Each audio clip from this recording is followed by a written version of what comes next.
అక్సోలోటల్ ప్రకృతి యొక్క నిత్య యౌవనం మెక్సికో దేశంలోని ప్రాచీన సరస్సులలో తామరాకుల కింద అగ్నిపర్వత జలాల లోతుల్లో ఒక విభిన్న జీవి నివసిస్తుంది.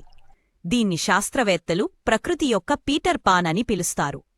ఈ జీవి పేరు అక్సోలోటల్. దీన్ని వాకింగ్ ఫిష్ అని కూడా అంటారు. కాని ఇది చేప కాదు, ఒక సలమాండర్. సాధారణంగా ఉభయచరాలు నీటిలో పుట్టి థూల్లో అందరిక పెద్దవిగా మారుతాయి. పాని అక్సోలోటల్ మాత్రం ఒక వింత నిర్ణయం తీసుకుంటుంది. అది ఎప్పటికీ పెద్దదిగా మారదు.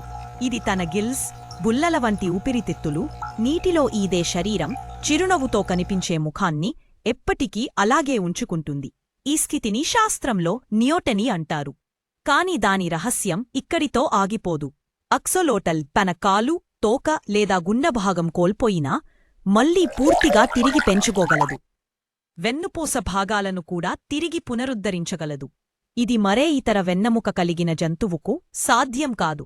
అందుకే ప్రపంచవ్యాప్తంగా శాస్త్రవేత్తలు దీన్ని అధ్యయనం చేస్తున్నారు.